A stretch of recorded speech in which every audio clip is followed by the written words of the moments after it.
नमस्कार, मैं हूं मनीष कुमार और आप देख रहे हैं हिंदुस्तान टीवी। आज हम उपस्थित हैं मैरवा के प्रखंड कार्यालय परिसर में और यहां पे चेयरमैन पद के लिए यहां पे नामांकन पर्चा दाखिल होने की प्रक्रिया शुरू हो चुकी है और यहां पे जो भी प्रत्याशी आएंगे उनसे हम बात करेंगे और जानेंगे कि इस चुनाव को लेकर के उनकी क्या रणनीति है और किस हिसाब से वे जनसंपर्क करेंगे और अपने पक्ष में वोट मांगेंगे।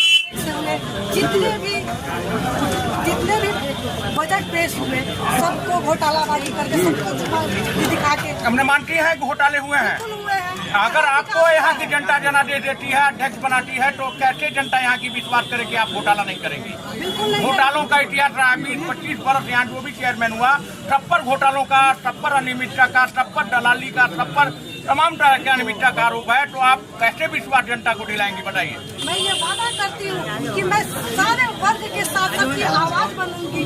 महिलाओं के हक की हुई या बुजुर्गों के सम्मान की हुई या मैरवा के विकास की किसी भी तरह का मैरवा के हित में जो भी काम है वो मैं सारे करूंगी। अगर मैं नहीं अपने विश्वास खड़े उतरती हूँ अपने बातों पे तो मैं मात्र 2 साल के लिए ये समय मांग रही हूँ और नहीं हो तो मैं दोबारा फिर इस अगर आप चुनाव जीत जाती हैं तो सबसे पहला विकास कार्य क्या होगा मैरवा के लिए? मैरवा की जनता के लिए जो सबसे अहम है, आज गर्मी के दिनों में जो है लाइट की व्यवस्था नहीं है, बच्चों की शिक्षा की व्यवस्था नहीं है, तो जितने भी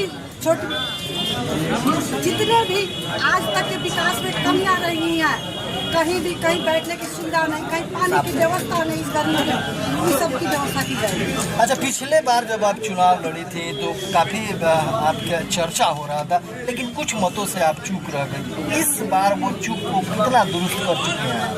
मैं बिल्कुल दूर करूँगी। ये मैरवा की जनता जो है वो समझ चुकी है कि किसको आगे ले आना चाहिए।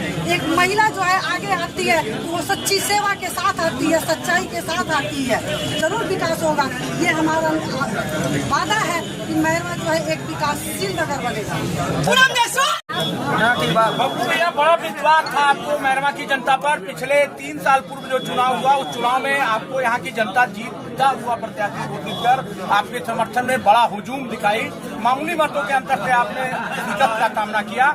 इस बार जनता जना दे देती है, आपकी पत्नी चेयरमैन बनती है, तो मैरवा को लेकर के क्या सोचे हैं आप? चुनाव है, जीत हार होता रहता है जी। जनता आशीर्वाद पिछली बार भी दिया, इस बार भी मिला। 1 से लेकर 13 वार्डों तक उन्हें जनता से बात दे दिया। ये जो उपचुनाव हो रहा है तो किसको जिम्मेवार मानते हैं? मैरवा की जनता को एक बार फिर से चुनाव में धकेलने के लिए किसको जिम्मेवार? जिम्मेदार नगर पंचायत के जो अध्यक्ष थे उनको जिम्मेदार मानते हैं। तो होल्डिंग टैक्स किए तो उनको जिम्मेदार मानते हैं। मुद्दा क्या है इस बार? मुद्दा क्या होगा आपका?